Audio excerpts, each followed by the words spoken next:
In your perspective, how many provinces do you think the DA stands to gain in the upcoming elections? Well, in terms of the polling that we have access to, and how the DA has been looking at its own strategy, is that they see three provinces being fertile ground, specifically two being really fertile ground, and this is Gauteng as well as the Northern Cape.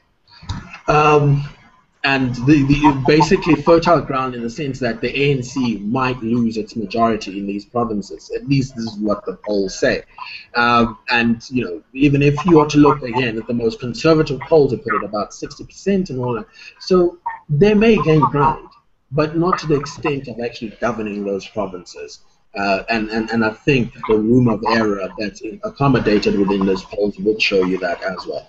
And even if they were to, you know, it will be a coalition government. It won't be a DA government winning outright, even if that possibility were to happen, like in terms of them winning or increased votes and all of that. So they will rely on some new entrants, such as EFF, for instance, in terms of a coalition, and perhaps sort of older parties, the ACDP, HOPE, if it still has some level of support, and certainly other parties which are traditionally stronger in certain areas, like for instance IFP and NFP in KwaZulu-Natal, if they want to have some coalition going there.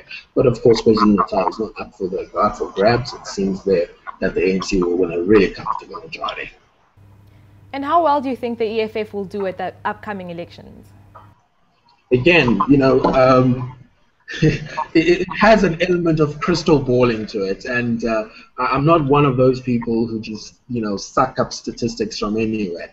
And I usually just go with poll data, and poll data right now puts it about 7 to 10%, 5 to 10%, depending who you're looking at for your polling. So that is, you know, that is a significant number of votes, probably about 40 seats or so. So, you know, that's a significant take for a party that is quite new. Of course, COPE came in and took 30 seats, so it would be around the same framework.